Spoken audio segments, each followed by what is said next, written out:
Welcome to the Cantankerous Catholic with Joe Sixpack, the every Catholic guy. Listen to Joe tackle the really tough moral issues, current events, and politics from a Catholic perspective. Now here's Joe Sixpack, the every Catholic guy. Hello again, Sixpackers, and welcome back to the Cantankerous Catholic, episode 66.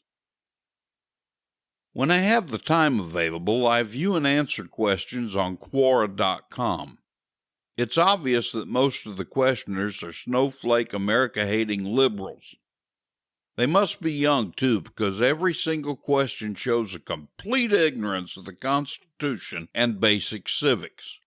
They simply have no idea how this constitutional republic works. The other day, there was one such questioner who thought he was asking one of those gotcha questions. He asked if we still considered America the home of the brave, with everyone cowered down during the coronavirus pandemic. I answered this question, of course, but none too kindly. After all, as you know well by now, I'm a very proud American, and my ancestors and I have shown our pride with our blood. This guy's question did make me think about something, though. This pandemic lockdown has most certainly brought out the worst in some people, as you'd expect as a result of the effects of original sin. But it's brought out the best in many more than those showing their worst. I've been keeping track of the good, kind, and inspirational things our fellow Americans have been doing since this all started, and I wanted to devote this episode to spotlight some of what these amazing Americans have done.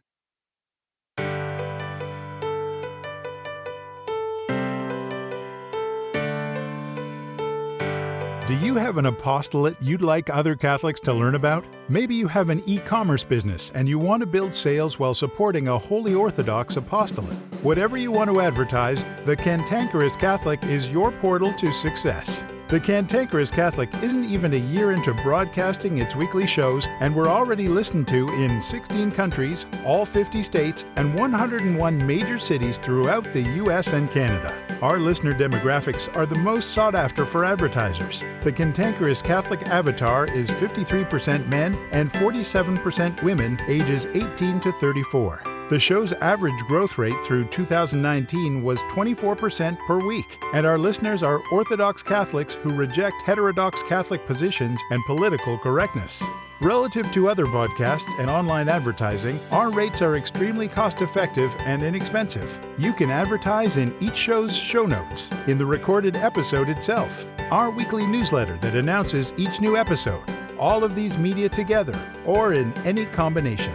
So contact us today by filling out the form on the sponsor kit page at cantankerouscatholic.com or email Joe Sixpack, the every Catholic guy, directly at joe@cantankerouscatholic.com to learn how you can begin driving traffic to whatever you want to promote while helping to support a worthy, orthodox, and hard-hitting apostolate.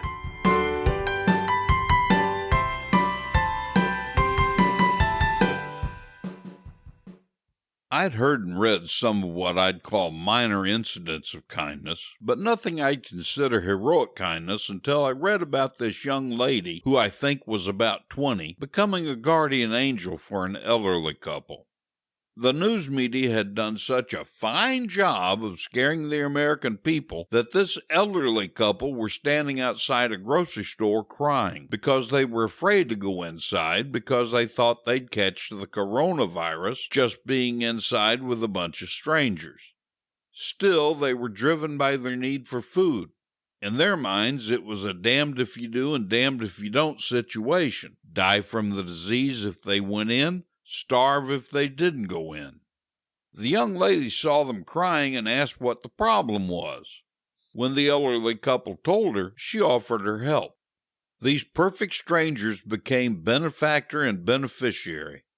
The young lady calmed the old couple's fears, took them into the store, and helped them buy their food. When the grocery shopping was done, the young lady gave them her phone number. She pledged that the elderly couple would never again have to leave the house to get whatever they needed, that she'd run all their errands for them as long as we'd have to contend with this pandemic. This is what I call heroic kindness, because it was from a complete stranger who wanted to do her part for at least one very frightened old couple.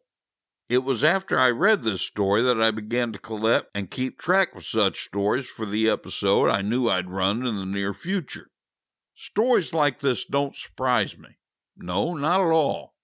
From our founding until sometime after World War II, we were a Christian nation. We began slipping into a post-Christian era after the war, but for over a century and a half we were dyed-in-the-wool Christian. After that length of time, it was in our national DNA to show kindness and generosity to others. You'll find random acts of kindness in other countries, especially the Western world, but you won't find them in such abundance and regularity as in America. For all our problems, divisions, and disagreements, the American people are good people who want to help their fellow Americans. I've always viewed America as being a very large family. In a family, brothers and sisters fight and call each other names all the time. But if a brother sees his sister in trouble, or a sister sees her brother in trouble, one is there to help the other in half a heartbeat. That's what we do. And these acts of heroic kindness aren't limited to individuals either. The fastest growing business in the nation is MyPillow.com, owned by Mike Lindell in Minnesota. On his own, without being asked by the government, Lindell converted 75% of his manufacturing facility to make needed cotton masks for people. He's probably making them from incredibly expensive Giza cotton he had on hand for his upscale products, so he's no doubt taking a loss. The only thing Lindell thinks about, though, is that he's serving Jesus in his fellow Americans. Then there was this middle school math teacher in South Dakota. One of his students was having trouble with her homework. Despite that school has been suspended due to the pandemic, this teacher took his whiteboard and went to her home to help. The 13-year-old girl stayed on her porch while the teacher helped her work out her problem from the sidewalk on his whiteboard. How many teachers do you know who would do that? Well, as it turns out, there are a lot of teachers who would. I've seen incidents of teachers from entire schools driving through the neighborhoods where their students live, just to wave from their cars to the students who came out to greet them. The teachers, who missed their students, did this so they could reassure the kids that everything would be okay. I think reassuring kids is important during this pandemic. Kids today have to regularly go through fire drills at school. In my day, we had to regularly go through nuclear bomb drills. My generation grew up with the threat of nuclear annihilation, so I understand the need to reassure kids. Here's one I was overjoyed to read. When nurses on their break at a Nashville hospital gathered at the helicopter pad on the roof of the building, they spent their break time praying over the patients and medical staff beneath their feet. Doctors, nurses, and technicians are incredibly overworked right now, so break time gives them an opportunity for much-needed rest. But these nurses sacrificed the rest they had a right to in order to ask God to help their patients and the medical professionals they had to work with.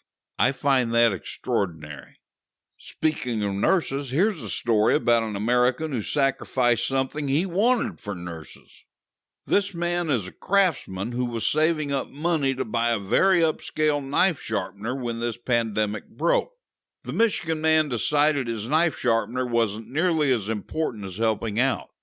So he stood in front of a gas station near a hospital and held a sign toward the street that read, "Free gas for nurses." He said he'd do that until all the money he'd been saving was gone. That's the kind of thing Americans do.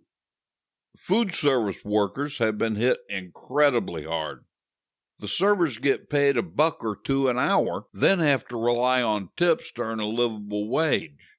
They aren't getting tips right now, though, because nobody tips at a drive-through window or at a curb service. That means many of these food servers can't even pay rent to stay in the apartments they live in. This was told by a reporter in California who interviewed a waitress there. Well, an apparently wealthy benefactor all the way in Illinois saw the report and immediately leaped into action. He contacted the news outlet and asked them to keep him anonymous from the waitresses. Then he pledged to pay their rent until America could get back to work. That's what Americans do. There's something the fake news media have completely ignored. Working anonymously, President Donald Trump directed his campaign officials to do a win-win helping hand. The Trump campaign has been anonymously donating meals to hospitals in areas hardest hit by the coronavirus outbreak, including New York, New Jersey, Michigan, and Washington State.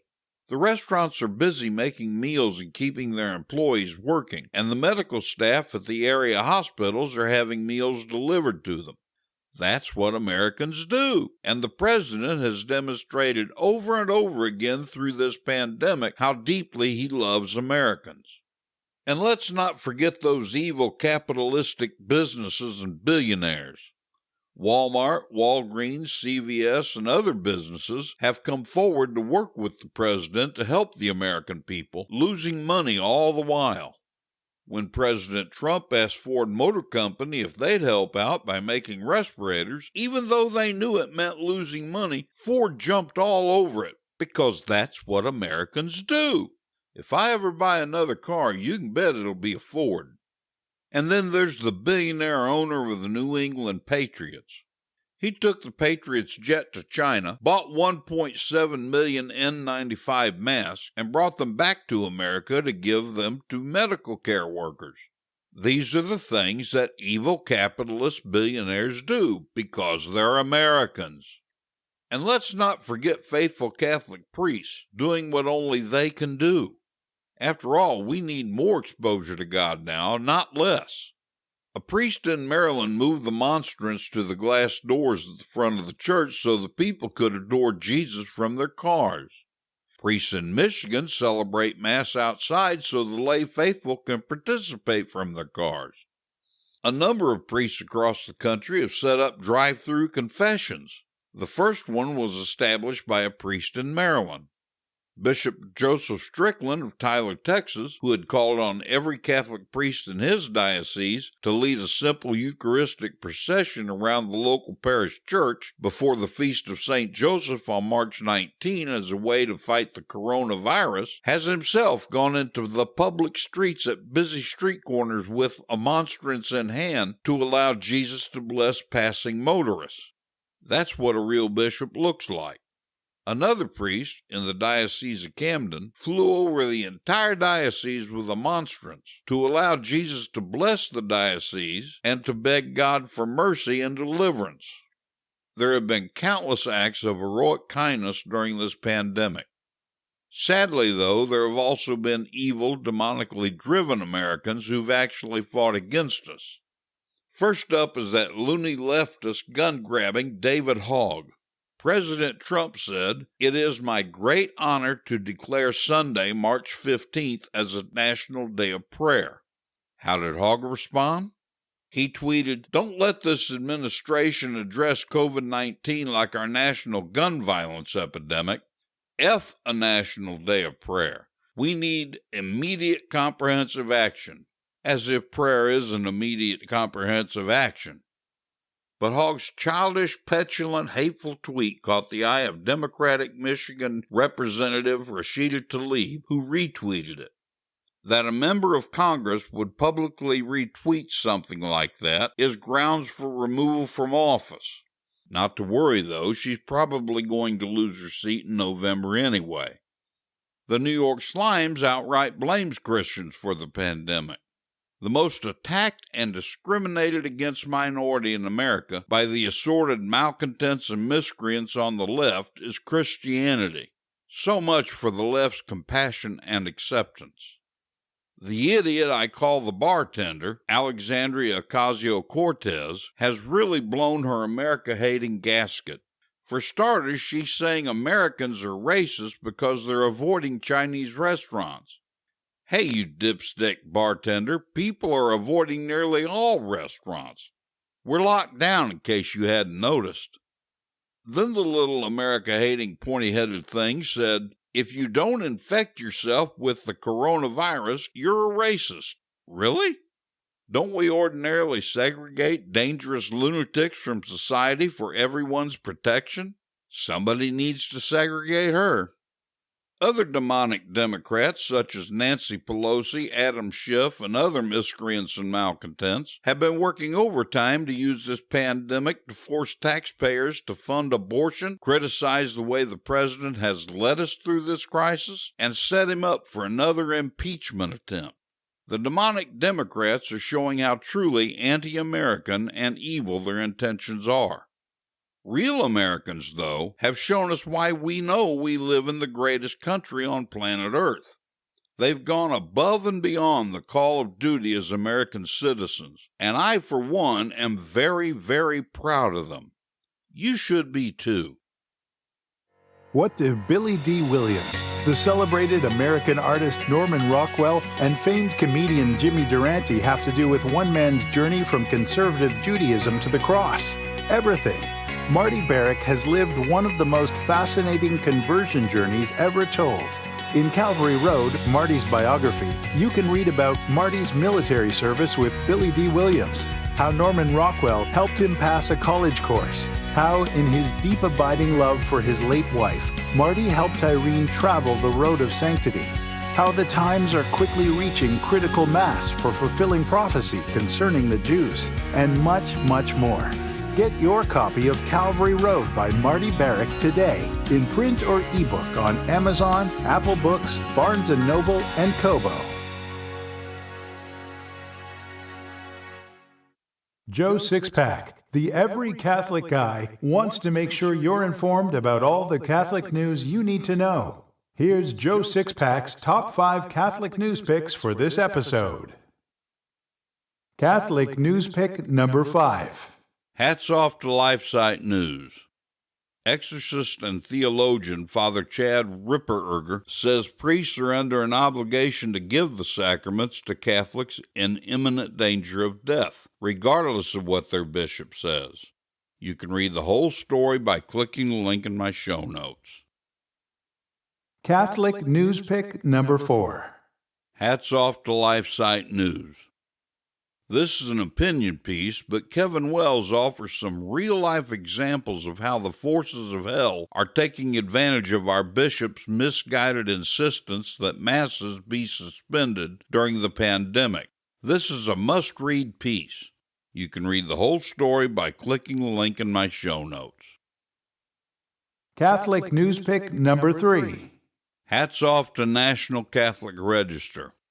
I am convinced that just as we were spared from serious error in Humanae Vitae, so the Holy Spirit spared the Church in Querida Amazonia, says Monsignor Charles Pope.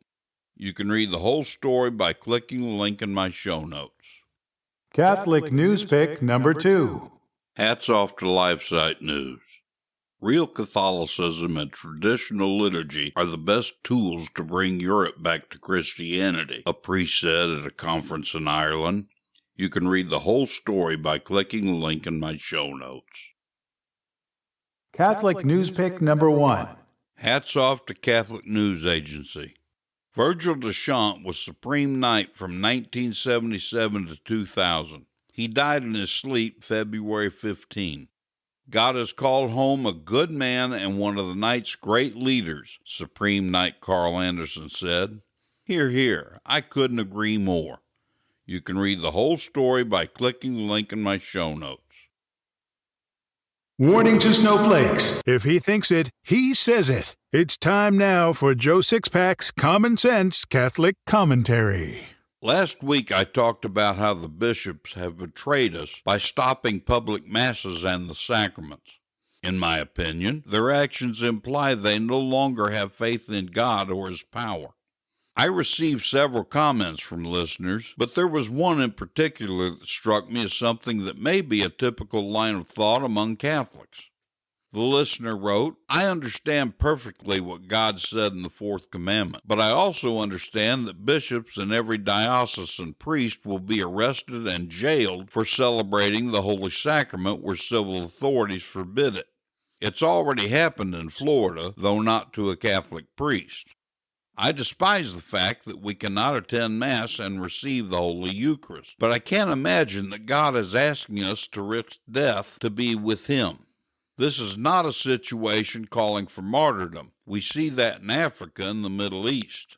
Now, if a government were to tell me not to attend Mass under normal circumstances, yes, I would gladly give my life for Jesus. But these are not normal circumstances. I continue to see, literally, Mass every day so I can honor the commandment. But bishops and priests cannot aid in the propagation of a disease by celebrating Mass. I'm not an expert in theology, so if you read this, I would not be able to counter any argument you present. This listener's been a loyal six-packer in a number of ways. While I appreciate his thinking and opinion, I completely disagree with him. Let me read you my response. I wrote, my motto, which is posted throughout the site, is comfort and conviction don't live on the same block. This is one of those times when it applies so aptly. The First Amendment of the Constitution gives us the basis for why bishops are obligated under the Fourth Commandment to disobey these severe lockdowns. The First Amendment doesn't grant us freedom of religion because the state can't grant what God has already granted. It merely guarantees that the state will protect the right. These lockdowns infringe on our rights. As I said in the episode, Bishop Paprocki gave the perfect response by relieving Catholics of the Mass obligation while asking his priests to increase the availability of public Masses. The bottom line is, we either believe in the power of God, especially in the Mass, or we don't. Countless times throughout the Bible, in both Testaments, and church history, when God's chosen people, and we Catholics are chosen, cry out to Him in faith and confidence, He has worked miraculously to save His people. The bishops are denying us that opportunity to act as a single body. The Mass is much more powerful than social distancing or hand sanitizer. The situation in this country does indeed call for martyrdom. You mentioned that martyrdom takes place in Africa, but imply by the first part of that sentence that it's senseless. At least that's how it reads to me. My apologies if I'm misrepresenting it. The martyrdoms in Africa have made the faith truly alive and appreciated there. Prior to the neo-modernist spirit of Vatican II, not the council itself, caused thousands of priests to abandon their vocations and created a priest shortage, we sent missionaries to Africa. The faith is so bold and vibrant there now that they send missionaries here. My graphic designer is a young Catholic wife and mother in Nigeria. She and her family have to regularly hide from Boko Haram to avoid being slaughtered. She doesn't understand why American Catholics take our holy and ancient faith for granted the way we do. Despite Nigeria being locked down more strictly than we are, she still attends underground Mass every day, as well as adoration when it's available. Prior to the pandemic, she and thousands of other Catholics attended daily Mass and adoration, despite that doing so could cost them their lives any given day. They don't understand comfort there. Only conviction. If the government stopping us from worshiping and calling out to God as He demands doesn't require martyrdom, what does? What else could? How long are we going to allow the state and culture to persecute our holy and ancient faith without so much as a whimper? Abortion, same-sex marriage, LGBT, and a laundry list of other offenses to God and Christianity grow more widespread every day because we allow it to continue without the bold response required by our founder, Jesus Christ. Catholics are supposed to put God above fear of death, fear of punishment, fear of persecution, and fear of anything else. The coronavirus can only kill our bodies, but failing to defend our faith can kill our souls. We've become too lukewarm in our richly blessed lives. Jesus said, I know your works. You are neither cold nor hot. Would that you were cold or hot. So because you are lukewarm and neither cold nor hot, I will spew you from my mouth. Revelation 3:15. I've no way to know, of course, but I'm pretty certain all the martyrs in our glorious history are ashamed of us, as well they should be. I've faced the probability of martyrdom 4 times in the last 33 years. It's only scary the first time. I'm not telling you this to brag, I'm just making a point. We're far past the time when we need to take a genuine Catholic stand and do so without fear. If we really believe in God and our Catholic faith, then what are we afraid of? We already know how the story ends. Those who have the courage to do the right things, and doing the right thing always requires courage, will pass from this life to an eternal reward, something immensely better than this life. To repeat myself, courage and conviction don't live on the same block.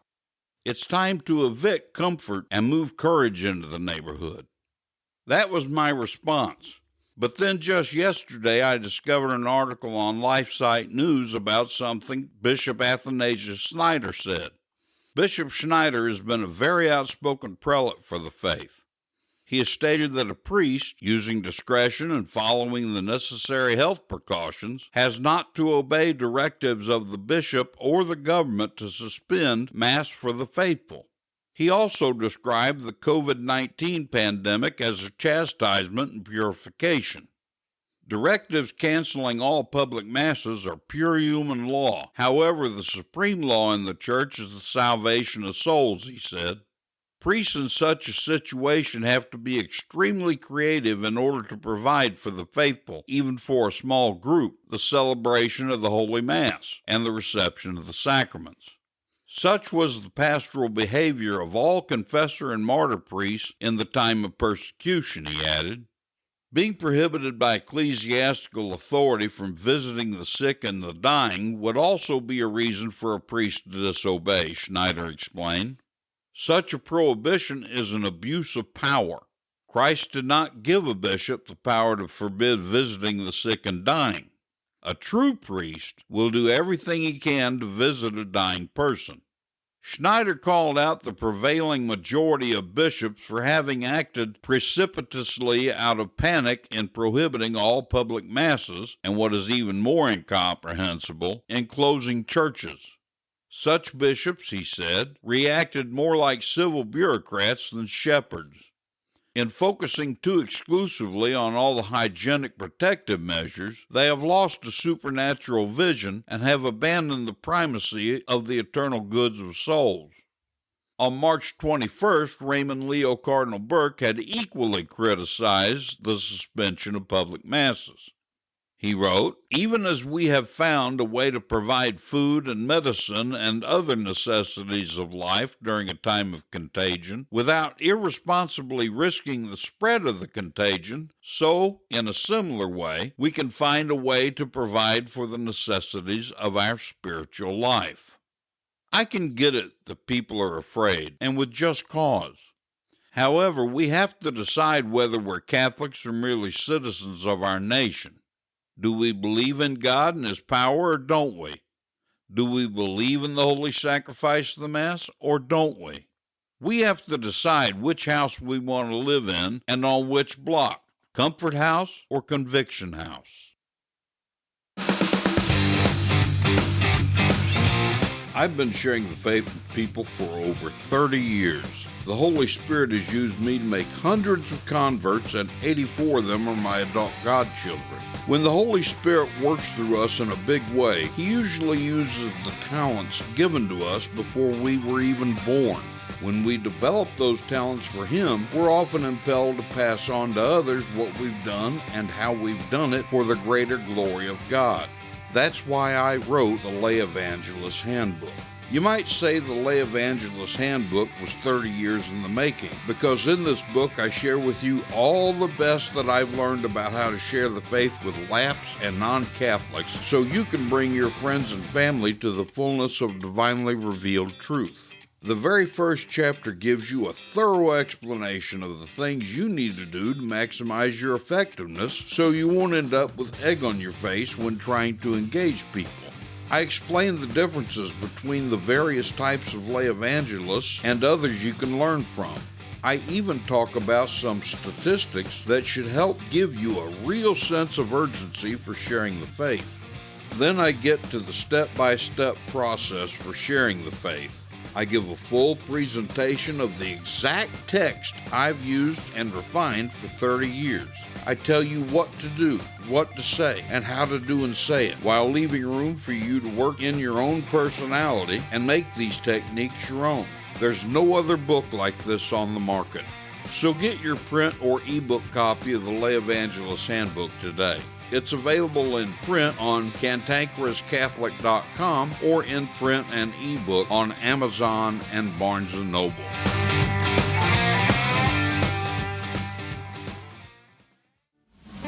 I believe a really great way to teach the faith is through stories, parables, and anecdotes. So here's today's story.